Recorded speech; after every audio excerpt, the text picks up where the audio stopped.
أعوذ بالله من الشيطان الرجيم. بسم الله الرحمن الرحيم. وقال الملك ائتوني فيه فلما جاءه الرسول قال ارجع إلى ربك فاسأله ما بال النسوة التي قطعن أيديهن إن ربي بكيدهن عليم. سورہ یوسف 50 نمبر آیات. په 50 نمبر آیات کې د یوسف علی السلام د جیل نه بری کېدل او د یوسف علی السلام د خپل ځان متعلق د بادشاه او د نور خلکو شکونو شبهاتو د ختمولو لپاره د خپل صفایي مطالبه کول او خپل باندې جیل له وتلو نه انکار کول. او دغه طریقه سره د یوسف علی السلام پوره صفایي بیانېدل او د هغې نه بعد یوسف علی السلام راوتل دا ذکر دی. او ورسره د یوسف علی السلام هغه ناشنا اخلاق چې کوم ته پیغمبرانه اخلاق اسلامی اخلاق ویل کېږي د هغې ځای په ځای باندې اشارات موجود دي. الله تعالی وایي وقال الملك ائتوني به، او ویل بادشاه چې رای ولی ماته به دغه سړی. مخکې تاسو خبره واورېدله چې بادشاه خوب لیدلی او د خوب ډېر په تشویش کې اچولی و. عام اعلان یې کړی چې د خوب تعبیر به راله څوک وباسي. ټول خلک د غیر تعبیر نه عاجز شو. الله تعالی یوسف علیه السلام د آزادولو دپاره لار پیدا کوله او دې منځ کې هغه سړي ته وریاد شو چې کم کس د یوسف علیه السلام ملګری او د جیل نه آزاد شوی و. هغه ورته وویل چې ما ته کس معلوم دی او تعبیر دپاره هغه موزون سړی دی، ما جیل ته ولېږئ. نو دغه سړی جیل ته لاړ. یوسف علیه السلام ته یې غونډه قصه وکړله. یوسف علیه السلام ورته تعبیر بیان کړو، پوره تعبیر یې ورته وښودو او د تعبیر سره سره ورته مزید نور معلومات هم ورکړو. تاسو مخکې ولیدل چې یوسف علیه السلام ته خوب دومره وویلی شو چې بادشاه اوه غواګانې لیدلې دي، هغه سربي دي، خوارې غواګانې بس اوه نورې راپاسې دي، د سربي غواګانې یې وخوړې او شنه وږي لیدلې، اوه وږي دومره خوب چې هغې کې اشاره وه دې خبرې ته چې یاره اوه قات کلونه به راځي او د هغې نه بعد به دې باندې حالت بیا راځي. لیکن مزید په دې خوب کې څه خبره موجوده نه وه. یوسف علیه السلام ورته خپل طرف نه زیات ترتیب هم وښودو چې د قات کلونو دپاره طریقه دا ده چې د هغې دپاره به سامان جمع کړي، قات کلونو دپاره به جمع کړي او د جمع طریقې هم ورته وښودله چې تاسو کوم فصلونه کارئ هغه جمع کوئ، کم فصلونه تاسو ریبئ او جمع کوئ نو هغه ټول مه غوبل کوئ. څومره چې تاسو خورئ د خوراک په مقدار باندې غوبل کوئ، نور په وږو کې پرېږدوئ چې سپکوي نه وي او ضایع کېږي نه. اوس دا خبره په دې خوب کې موجوده نه وه. یوسف علیه السلام د خپل طرف نه ورته وښودله. نو دې ځای کې مفسرینو لیکلي دي چې کم کس د مسلمانانو مذهبي پیشوا چې څنګه د انسانانو د آخرت سوچ کوي، د دې سره سره به دوی د دنیا سوچ هم کوي چې خلکو باندې غربت را نه شي، د ژوند ښه ذرایع ښه وسایل به ورته ښیي او دغه شانته کې ښې مشورې به ورکوي چې کم د بچت دپاره زیاتې مفیدي او د سختو حالاتو کې د مقابلې دپاره زیاتې فایده مني. نو یوسف علیه السلام څخه دا غم ورسره و، څنګه چې د انسانانو د آخرت غم ورسره و، داسې د دنیاوي اقتصادیاتو فکر ورسره هم پوره ورسره و، ځکه دا منصوبه ورته وښودله. اوس دې ذکر کې دومره ذکر شو چې یوسف علیه السلام د خوب تعبیر او د هغې پوره تفصیلي احوال بیان کړ.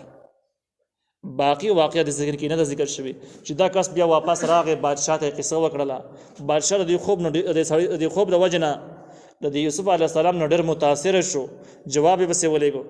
نو دا خبرې پکې نشته، لیکن دا په خپله معلومیږي. نو په دې وجه باندې وقال الملکو دې ذکر نه شروع وشو چې بادشاه وویل. هغه خبره ذکر نه شوه چې دا سړی چې کوم استازی دا واپس لاړ او عزیز مصر ته قصه وکړله، هغه متاثر شو. دا ټکی پکې ذکر نه شو. ذکر دی واقعي نه خود به خود معلومیږي چې بادشاه پیغام لېږه چې ما ته راولې، خو د ټکي نه معلومیږي چې بادشاه خوب هم اورېدلی دی او بادشاه د یوسف علیه السلام نه متاثره شوی هم دا په خپله باندې نه معلوم شو. نو فلما جاءه هر کله چې راغی د یوسف علیه السلام ته الرسول استازی، دغه کس خوب وړی او بادشاه ته بیان کړی او بادشاه متاثره شوی. نو کس یې پسې ولېږه چې دا یوسف علیه السلام د جیل نه راوباسئ او مال یې راولئ. دا د کار سړی ځان سره ساتم چې د حکومت او د اقتصادیاتو باره کې زما سره تعاون وکړي. نو کس بسې راغی. بیا څوک راغی؟ آیا مخکینی کس بیا راغی که بل څوک راغی؟ نو دې باره کې قرآن حدیث هېڅ نه دي ویلي، خو یو څوک به پسې راغلی، یو چا به جواب راوړی. قال ارجع الى ربک، نو ویل یوسف علیه السلام چې واپس خپل مالک ته. رب په معنا د مالک سره دی او مالک نه مراد عزیز مصر بادشاہ ته مراد دی. نو رب اطلاق څنګه په رب باندې کېږي داسې په عام مالک باندې هم اطلاق کېږي، خو په شرط د دې معنی چې سره د اضافت نه ذکر شي. بغیر د اضافت نه مطلق رب چې ذکر شي نو مراد ته نبی الله وي. لیکن په دې شریعت کې زمونږ په شریعت کې د رب ټکی استعمالول مالک لپاره مکروه دي. حدیث کې دغه معنا راغله. ځکه په دې شریعت کې د شرک معنا دی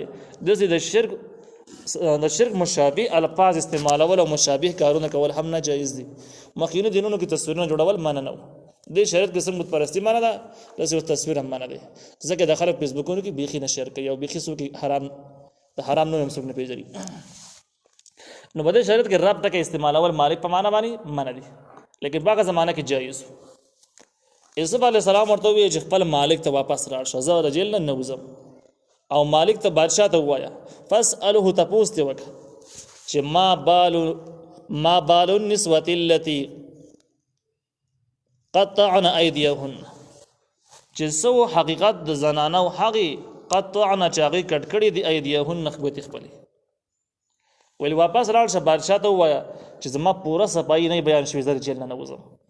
او د صفائی بیانولو طریقه دا ده چې هغه زنانه چې چا ګوتې کټ کړي وي هغه ګوتې کټ شو والا زنانه نو تاسو کې یوسف علیه السلام څنګه سره آیا دا واقعي عزیز مصر په خزه باندې حمله کړې ده او کنه بده من الزام لګیدل او ګناګاری خزي دي. اوس دې ځکه کې ډېر عجيبه نقطه امام قرطبي رحمه الله نقل کړی ده. که تاسو خل کړی نو په یوسف علیه السلام تهمت زریخي لګولې حمله پیغي کړی و او دا کمی 15 زنانه چې مخکې چې باس تر شوی د دوی د صرف دومره وکړله چې اوري په زریخه باندې بد ویلو چې کله یوسف علیه السلام ولدو نو یوسف په خپل باندې دومره متاثر شولې چې به یوسف علیه السلام ته مشورې ورکولې چې زریخي خبره واوره هغه چې د سوي نو خبره واوره. نو په دې ځکه کې اصلي مجرمان څوک شولې؟ اصلي مجرمه زریخه و او دې زنانه سره مشورې غلطه ورکړله نو د مشورې د وجنه مجرمان شولې، لیکن بنیادی مجرمان دا نه دي. اصلي مجرمه زریخه ده او دیو سره جرم کې بده وجه شریک شوی چې مشورې ورکړله. نو یو حمله کولی بل مشوره کولی، مشوره جرم دی خو حمله نه کم کته. لیکن یوسف علیه السلام د سینه وای چې هغه زنانه نه تاسو وګورئ چې زما کمیس شلولې دی په ما الزام لګولې دي سینه وای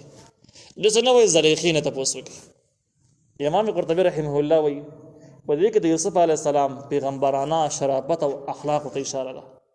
چې چاره سه احسانات او خېګړي کړي اگر کډيري کمی او بیا دغه کس تاسو سلام راشي مخالفت مسر راشي خپل معاملې پیش کا خپل صفای بیان کا، لیکن څومره چې د وس کېږي مهذب انداز باندې سپک انداز باندې نه بیکار انداز باندې نه کوشش وکړه چې د الزام د بد الفاظونه محفوظ کا او خیر خپل صفای سره وک. اوس دې ځکه کې ګوره صفای د زریخي سره او یوسف علیه السلام خپل صفای په دې وجه باندې بیانوي چې بادشاہ زما باره کې شک پاتې نشي او پر رعیت کې پاینده وختونو کې شکونه پاتې نشي. ځکه شک الزام تهمت د دعوت په لار کې زبردست مشکلات او رکاوټ پیدا کوي. نو یوسف علیه السلام وایي چې هغه زنانو نو تاسو وکړي چې کوم زنانو ګوتې کټ کړي وي. وای دا امام قرطبي رحمه الله وایي په دې کې د زلیخي رعایت دی چې را احسانات د خېګړي خلاصه سم کړي اگر چې غلط کاری هم کړي دي لیکن هغه احسانات خو اشترا باندې نو راشه کوشش وکړه او د الزام د زګین نه بچ کړو مې ماخله نور سو کېات هغه خلک یاد کې چې سلام راسته کړل هغه یاد هغه احسان خو بس ما باندې سم نشته. دوی مدار د جدي زلیخي دغه زنانه په مخ اقرار کړو چې یوسف علیه السلام ځان بچ کړی دی او د قصد د ګناه اراده ما کړی ده لیکن ځان بچ وسات او که زما خبره وانه ورته جیل ته اچو د اقرار د خزو د مخې زلیخي کړو او دی خزو ته معلومه. نو یوسف علیه السلام خیال دا و چې دا خزي به دومره وکي چې عدالت ته پیش شي صحیح قصه به وکي چې یوسف علیه السلام بی ګناه دی او زلیخي اقرار موجود دی نو زبې نو وانه خلم او صفای به د بلځګین نه وشي. وای په دې کې د عزیز مصر رعایت هم دی چې دا غره خزینو مینه شغسته ځکه احسانات ور باندې او د زلیخي نه مینه شغسته احسانات ور باندې او صفای پېښ کول خو انتهایی ضروری وو. نو صفای د پاره داسې فارموله ویل چې صفای دي هم بیان شي او د خلکو د ادب لحاظ هم وساتل شي. دا و اسلامی اخلاق دي چې د خپل محسنینو به د خپل وسه پوري که د هغه خلاف د اساسو مقدمه او معامله هم راشي لیکن د خپل وسه پوري به د ادب ډیر خیال ساتي. ان ربي بشک رب زما بکیدهن په تدبیر دغه زنانو باندې عالم خبر دی، یعنی الله ته معلوم دی، لیکن زه غواړم چې د صفایي بادشاہ ته وایي چې ته هم خبر شي. اوس یوسف علیه السلام دا کار چې وکړو نو صدق څه وجې نه څه مضمون یوسف علیه السلام په خپله ذکر کړو چې بادشاہ ته پته ولګي چې ګورې ستا په مقابل کې ته چې کله موجود نه وي نو ګورې ما خیانت نه دی کړی، چې دا خبره ستا ذهن ته کوزه شي او ته په دې باندې پوه شي په دې وجه باندې چې یوسف علیه السلام ته الله تعالی د مصر حکومت ورکاو نو که پوره صفایي نه بیان شوي او یوسف علیه السلام حکمران شوی وي او دې خلکو دا قصې کولې بیا عوام خلکو داسې کوي تحقیق څوک نه کوي خو چې خبرې غوږ ته راشي نو بس مخکې بوزي ورسوي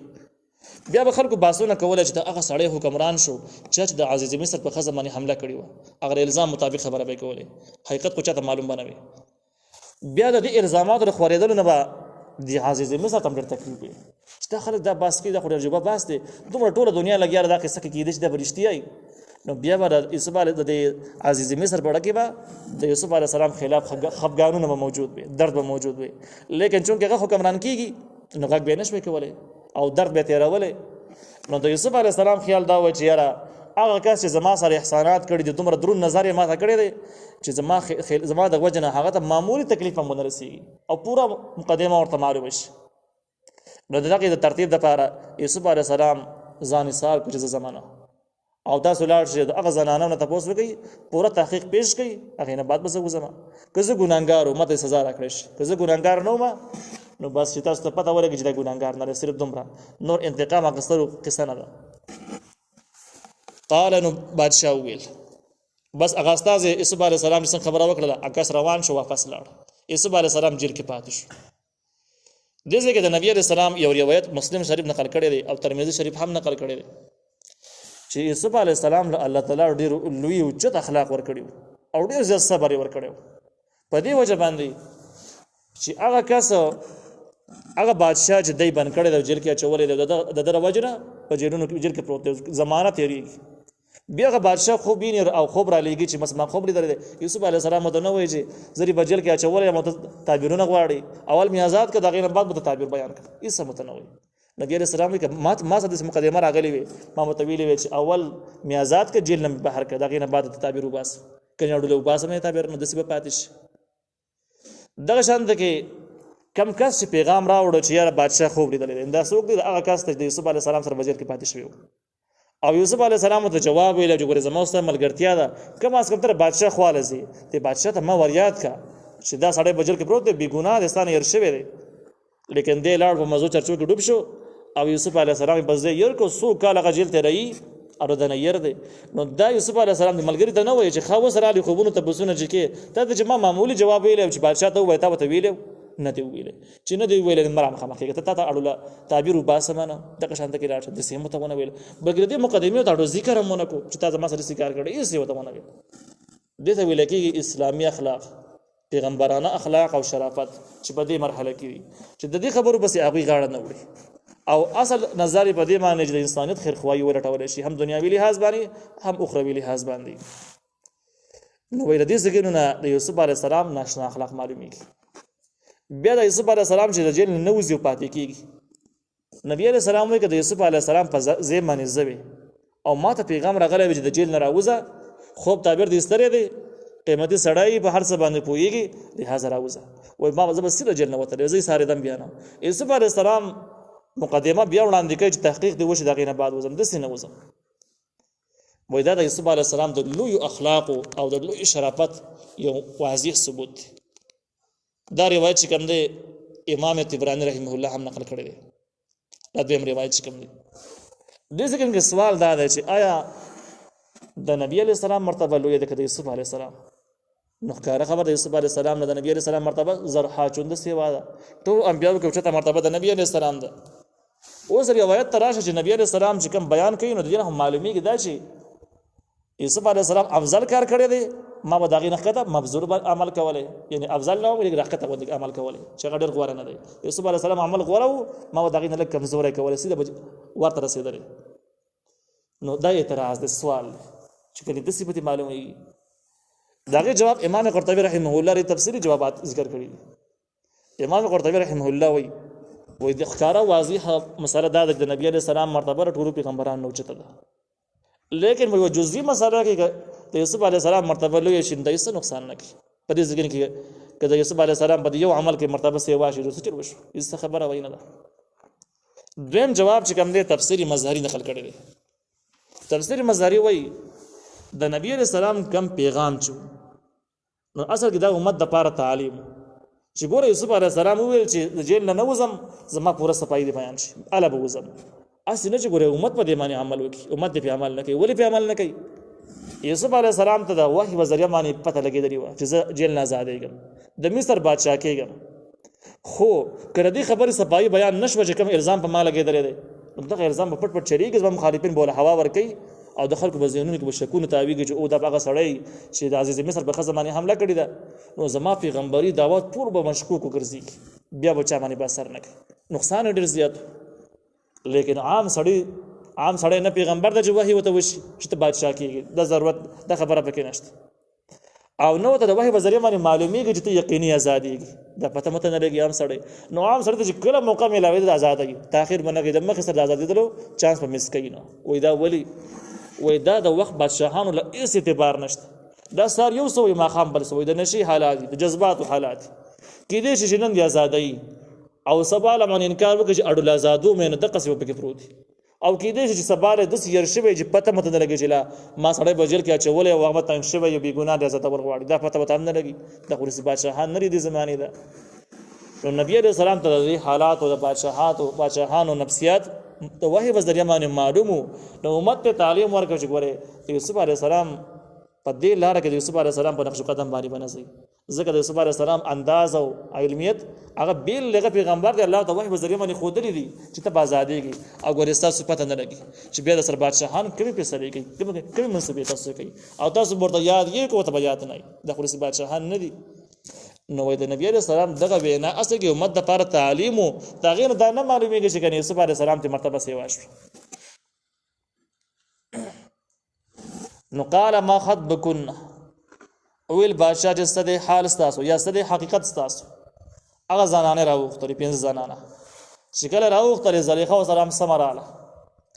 یا د عزیز مصر راوختري ده او یا د خپل وسره رااله خدا ور سره ده او دغه 5 زنانه چې کوم ګوتی کټ شوی دي دای راوختري بادشاہ وته ویل چې ما خطبكن سره حقیقت ستاسو اذ راوتن هغه وخت چې تاسو را طلب کو یوسف علیہ السلام دغه عن نفسه عبارت نفس دغه کی یعنی یوسف علیہ بادشاہ وته ویل چې پورا حقیقت بیان کړي پورا قصه وکړي هغه قصه راته وکړي چې تاسو یوسف علیہ السلام د نفس باره کې مطالبه کړی ده نو گویا چې بادشاہ ته پته لګېدلی و صحیح معلومات وته چې جرم د ښځو دی او جرم د یوسف علیه السلام نه دی نو په دې وجه داسې نه وایي چې تاسو د یوسف علیه السلام منځ کې چې کومه مقدمه وه د هغې قصه راته وکړي داسې نه وایي وایي تاسو چې کوم کار کړی د هغې حقیقت راته بیان کړي صفای ورته وویل چې جرم په تاسو کې موجود دی قلنا نو وویل دې زنانه حاشا لله پناه غواړو په الله سره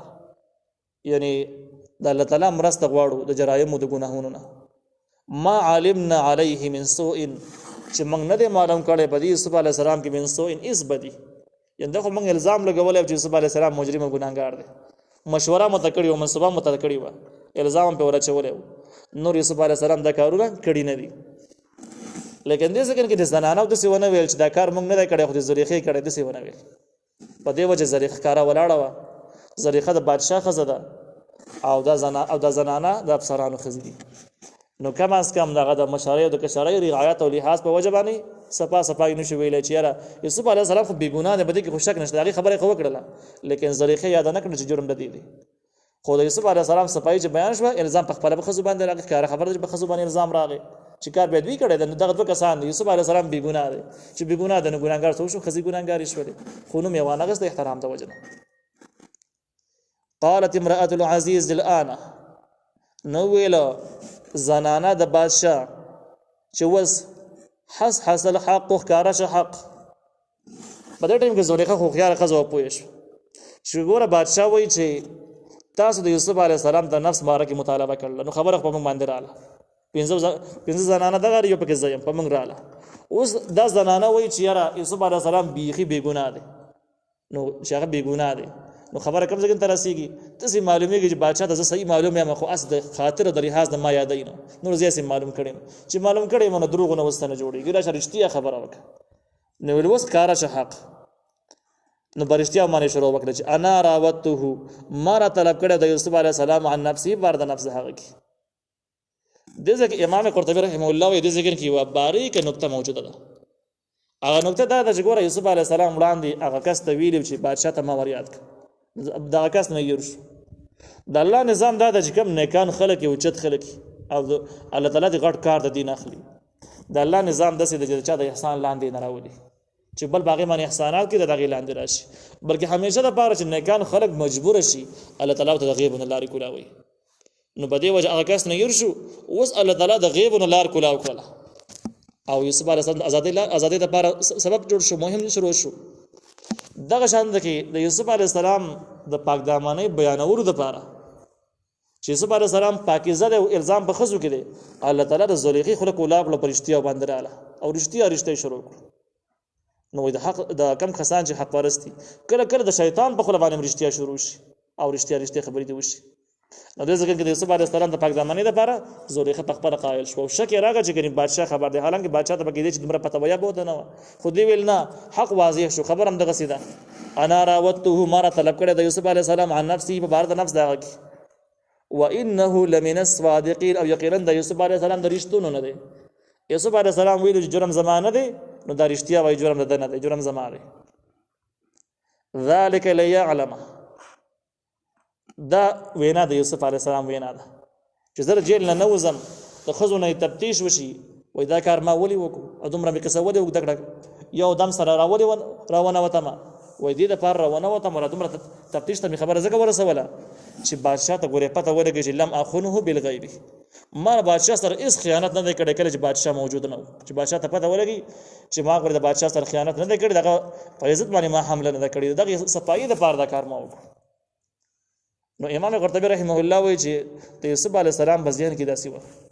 چې زه بادشاه کېږم او اوس صفایي بیان نه کوم نو چې کله بادشاه شم نو دا غریب خو بیا ما ته صفایي دپاره راوړاندې کېدی نه شي کم از کم زما روب او زما حیثیت بړه کې کینی نو بړه کې به درد موجود دی چې غلط کار یې کړی دی شک به موجود دی او ویلې به نه شي نو د مرګ د وخته پورې به یو غم قبر ته ویسي او زما سره ښېګړې کړي مال اعزاز را کړی دی عزت یې را کړی دی په کور کې مخکې د هغې بحث تېر شوی دی نو اوس هغه محسن په اړه کې زه څنګه درد پاتې کړم څنګه یو خفګان یې په اړه کې پاتې شي راشه د خفګان یې زړه لرې کړه نو په دې وجه باندې یوسف علیه السلام تفتیش مقدمه وړاندې کړه چې تفتیش دې وشي لیکن نظری مفسرینو رای دا ده چې ذلک لیعلم دا وینا د زلیخې ده او زلیخه وایي چې ما دا رښتیا ځکه وویلو چې یوسف علیه السلام خو په جیل کې دی خو د زه رښتیا وایم چې یوسف علیه السلام رښتونی دی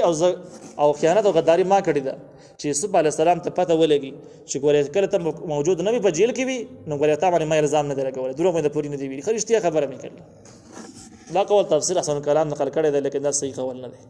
دا ولنې قول راجح مضبوط قول دی چې دا وینا د یوسف علیه السلام ده او د یوسف علیه السلام وویل چې زه دا کار دا تفتیش مقدمه ځکه وړاندې کوم چې بادشاه په دې خبره باندې پوه شي چې ما د خلاف خیانت نه دی کړی ځکه زه بادشاه کېږم بیا په آینده وختونو کې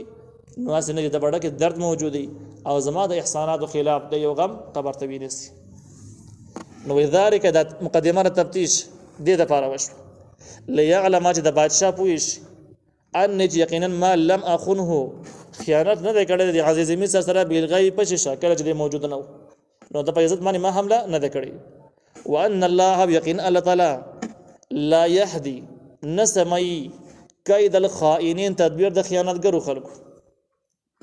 دې جمله کې دوه احتمال دي خو لفظي معنی شو چې الله تعالی چې دا کار ما دې د دوه مقصدونو لپاره کړی دی یو دا چې بادشاه پوه شي زه خیانتګر نه یم او دویم دا چې خلک په دې مسله باندې پوه شي چې کم خائنین خیانتګر خلک دي د خیانتګرو خلکو تدبیر الله تعالی نه سمي څنګه نه سمي څه مطلب یعنی دوی خپل مقصد ته رسیدلې نشي دا خیانتګر خلک بر دروغ الزام ولګي او دغه دروغ بخواره کی لیکن یو وخت براش چې دروغ بخکاره چې خلک به معلوم کی چې دا خو دروغ دا خو ډرام بازی و او دا شی د سینو ټول خلک به خبر شي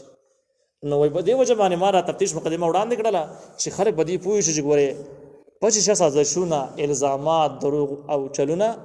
دا پایدار نه در تفتیش په ټیم کې راښکاره کیږي څو وخت بعد دا رازونه را برسېره کیږي او دا دروغ او د رښتیا پته لګي یو مې دا کار دی دپاره وکړو. دویمه دا ده، دویم احتمال به دې کې دا دی لا یهدي الکید الخائنین چې که فرض کړه ما باندې د الزام داسې قایم پاتې شي چې یوسف علیه السلام د چا په عزت باندې حمله کړې ده او د هغې نه بعد زه الله تعالی پیغمبر کړم او د مصر بادشاهي کړم نو او صفایي نه شوي نو صفایي د نه کېدو صورت کې به خلک داسې فکر کوي چې یار د نعوذ بالله د زناکار سړی پیغمبر کېدی شي ځکه چې وګوره په زنانه باندې حمله کړې او اوس پیغمبر دی ناشنا غرض تصورات به وړاندې شي او بیا الله تعالی داسې ګناهګارانو له لوی حکومتونه ورکوي نو دا خو یو غلطه تصور دی وړاندې به شي نو خلکو به ذهنونو کې به د ګناهونو جرایم هغه قباحت ایسته ختم شي خلکو ته به جرایم به جرایم نه ښکاري ګناه به ورته ګناه نه ښکاري یو بل ناسور به جوړ شي.